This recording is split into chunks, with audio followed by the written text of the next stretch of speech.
Greetings, Lucky Legends. Welcome to the dojo. My name is Lucky, this is Lucky Lad TV. I'm your host of this video, and it's time for our Week 1 PMC Season 2 Team Builder against Kingdra and the Kansas City Kingdras. Now, Kingdra's team is scary. I will go over it now. He has Mega Altaria, Shaman, Galvantula, Metagross, Omastar, Emboar, Latias, Honchkrow, Claydol, Muck, and Dusknoir. So immediately, let's look over some stuff. Mega Altaria. Huge problem. Huge problem. It stalls out Mega Charizard Y, and it absolutely just bodies the crap out of Indominus. If he runs a max bulk set, he can actually beat my Extra Drill by roosting off. Let me put it a different way. I can't switch Extra Drill in on it because between Fire Blast and Earthquake, it could easily knock out Shallow Grave. If he's offensive, or if he's running a defensive set, I might not be able to one-shot him. He can do way too much damage to us in return. Long story short, I only had one answer to Mega Altaria, and that was Sprinklers, our Porygon 2. And I know what you're thinking. What about Special Altaria? Special Altaria actually does even less damage to us than physically offensive Altaria, simply because of the damage output difference between Hyper Voice and Double Edge. Now, I am prepped for. I have enough bulk here so that we do not get two hit KO'd by a Adamant Pixelate boosted Double Edge from Mega Altaria. We can recover off that damage, make him kill himself with Recoil. Or, we can let him hit us once, Thunder Wave him, and then recover off the damage. It doesn't matter. Important note, we have Trace. A lot of times, I'll be using Trace on Porygon 2, because this is a perfect example of it. We come in on Mega Altaria. We trace its Pixelate. And now we have a Fairy type boosted Tri-Attack. We don't get the stab boost, however, Tri-Attack goes from 85 power to like around 100 power. It's like, I think it goes to around like 110. A Pixelate boosted Tri-Attack is a solid 3-hit KO against Mega Altaria. If we burn it, freeze it, or paralyze it, that's good. I would rather paralyze it with Thunder Wave so that we don't have to worry about burning it and then getting hit with a Pixelate boosted Facade. That could be a problem, which is one of the reasons I have Thunder Wave on this as well. Shadow Ball is to hit the Dusknoir. That's the only thing that can really take a Tri-Attack except for Omastar and Metagross. Omastar and Metagross, both of which get hit by Shadow Ball. Metagross gets hit super effectively, Omastar gets hit neutrally, but nothing resists Normal and Ghost on his team. So, that is Sprinklers. It is my end-all check to Mega Altaria. I have a couple other things in here that can take hits from it, but nothing that can really deal hits back. Or they can deal hits to it, but they can't really take hits back.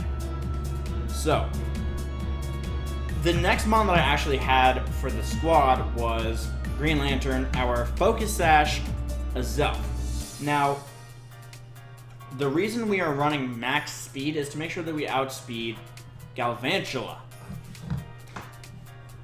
Now, the thing about Galvantula is that it's fast, but it's not like super duper crazy fast. The fastest thing on his team is Latias with 110 base speed. Then it hits Galvantula with 108. then it drops down to Shaman at 100, and I believe from there it goes all the way down to 80 with Mega Altaria. Yeah, that's looking like the case.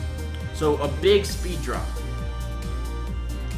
A big speed drop that actually Excadrill really takes advantage of because it has 88 speed. So we only need to run enough speed to outspeed Mega Altaria. I'll get into a little more detail about that in just a minute. But we are running Taunt, Psychic, Thunder Wave, and Energy Ball. Psychic is a 2-hit KO on Galvantula. We have a Focus Sash. What I am planning on trying to do is, turn 1, we go for Taunt as he tries to go for Sticky Web. His Sticky Web fails, he has to attack us.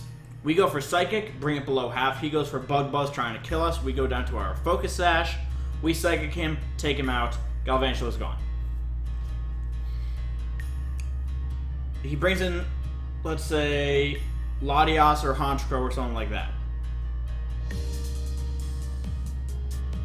We go for Thunder Wave, paralyze it so that it can't kill us. He would probably bring in Honchkrow and try and Pursuit Trap us, which would make a lot of sense. Because then he could get a Moxie boost and start tearing through my squad. I don't really have a switch into Honchkrow because it has way too much coverage. Its coverage is ridiculous. Because they gave it superpower, its coverage is stupid. Stupidly good. It has superpower, it has Heat Wave, it has Dark Stab, it has Flying Stab. But basically, it comes in, tries to pursue us, we go for Thunder Wave, paralyze it, and then it kills us. But now it has been neutralized as a threat because everything on my team outspeeds it. Energy Ball hits all of his hazard setters with the exception of Galvantula and Metagross for really good damage. It'll one-shot Omastar. It does a lot of damage to Claydol as well. Those are his only 2 hazard setters with the exception of Metagross and Galvantula, which I'm not super duper worried about. I don't really see him bringing Stealth Rock Metagross because Metagross is so much better at doing other things. We also have other answers to Metagross that easily take care of it. Now, for this match, I wanted to bring Dual Weather just because it's the first match of the season. I wanted to start off stunning on my opponent, to be perfectly honest. So I brought Zard Y and Tyranitar. First off is Zard Y. Now we have 204 EVs in speed. This ensures that we outspeed a Jolly Mega Altaria. It hits a max speed of 145. Solar Beam takes out the Omastar. Shell Smash Omastar could be a huge problem. However, in the sun, I do believe we outspeed it with Victory Belt and proceed to one-shot it in return. Or, if he does have that thing, we will break its sash well, actually, it would probably run White Herb. It would make a lot more sense. It also can't one-shot Sprinklers. It just can't. Especially in the sun, Hydro Pump doesn't do nearly enough. So Solar Beam is really just for the Omastar. Let's talk about Fire Blast. In the sun, Fire Blast is a one-hit KO on Claydol. Fire Blast in the sun from a modest Mega Charizard Y absolutely obliterates everything that does not resist it. The reason that we have Flame Charge is because that will ensure that we outspeed something like Shaman or Galvantula. Like, we bring in Megazard Y. He's got to switch out. I don't know what he's going to switch out into. Probably something that resists fire. So we go for Flame Charge. Get our speed boost, now we're faster. And then we can probably kill whatever it is with Fire Blast, to be perfectly honest. Then he brings in, let's say he sacks something, and he brings in the Galvantula. Galvantula's not faster than us anymore because we have that Flame Charge, Fire Blast, goodbye Galvantula. Or let's say he brings Choice Scarf Metagross. Flame Charge, Fire Blast, goodbye Metagross. Nothing. It does so much damage. It's a 2-hit KO on offensive Mega Altaria in the sun. That's how much damage it does. Obviously, I'm guessing he's going to be running some bulk on his Altaria. It would make a lot more sense. But let's say he brings fully offensive to a KO by Fire Blast. Goodbye. Now, to complement Sauron, we have Eaten Alive, our Victory Belt. Now, in the sun, Victory Belt hits 244 speed. 244 speed enables us to...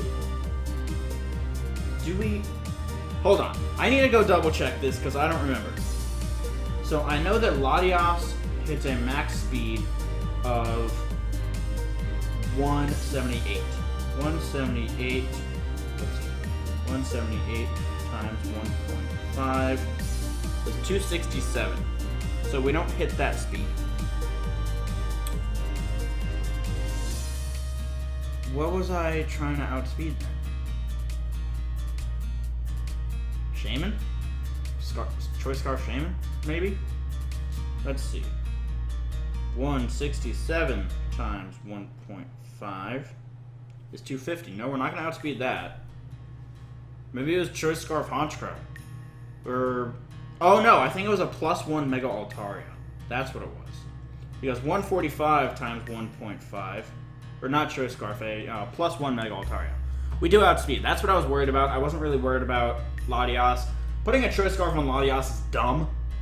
I really hope Kingdra doesn't do that. I would really not be okay with that just because it's not smart. But basically, here's the thing about this set. We have Weather Ball, Energy Ball, Sludge Bomb, and Synthesis. Now, I don't remember if I changed Synthesis to Growth. What I do know is that Sludge Bomb is a 2-hit KO on offensive Latias with the Life Orb, and we do outspeed it. Like, you would think, oh, you can switch it in. Nope. Sludge Bomb absolutely demolishes Mega Altaria, demolishes Shaman.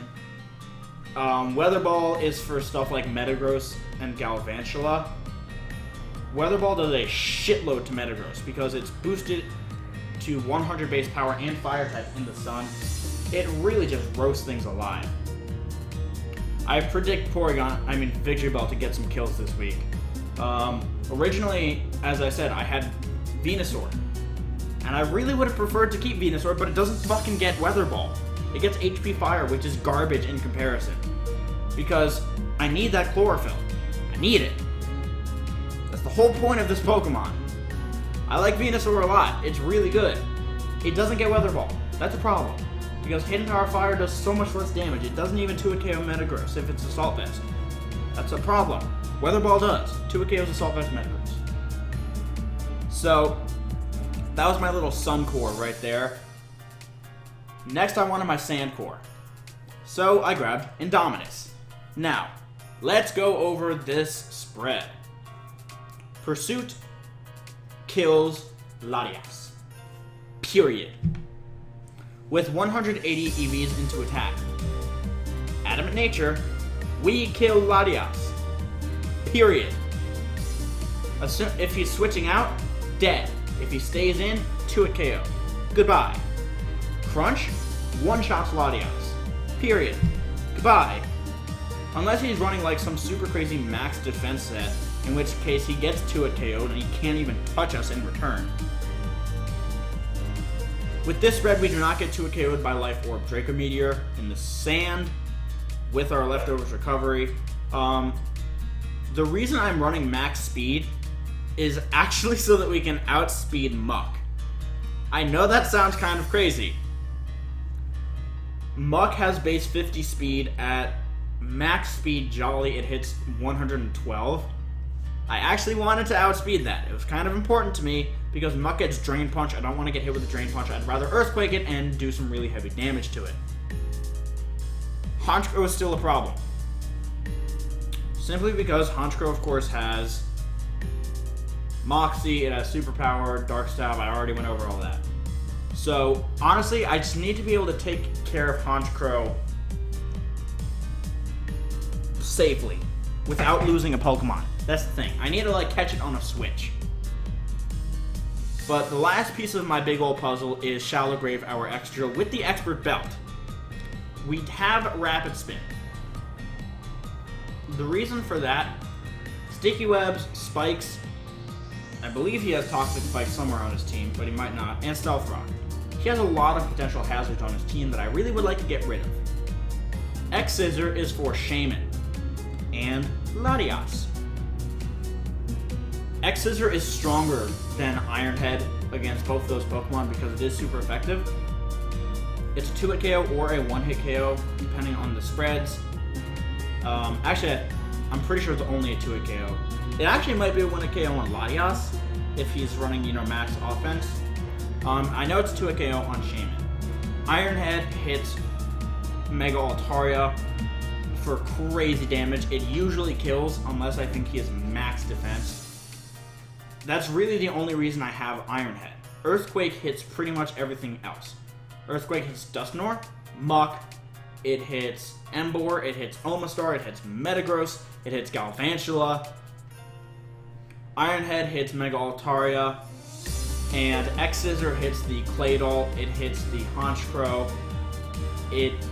Iron Head would be better for the Honchkrow, but X-Scissor hits the Latias, and it hits the Shaman, which I already said. That coverage makes sure that I can hit everything on his team for neutral or super effective damage. And if it's neutral, it's stab. So it's either stab damage or super effective damage, which is really, really nice. That is the team that we are bringing. Thank you all so very much for watching. If you enjoyed, make sure to leave a like, comment, and subscribe down below. It's very much greatly appreciated. But with that, I'm going to get about. Best of luck to you out there. I will see you all soon. Goodbye.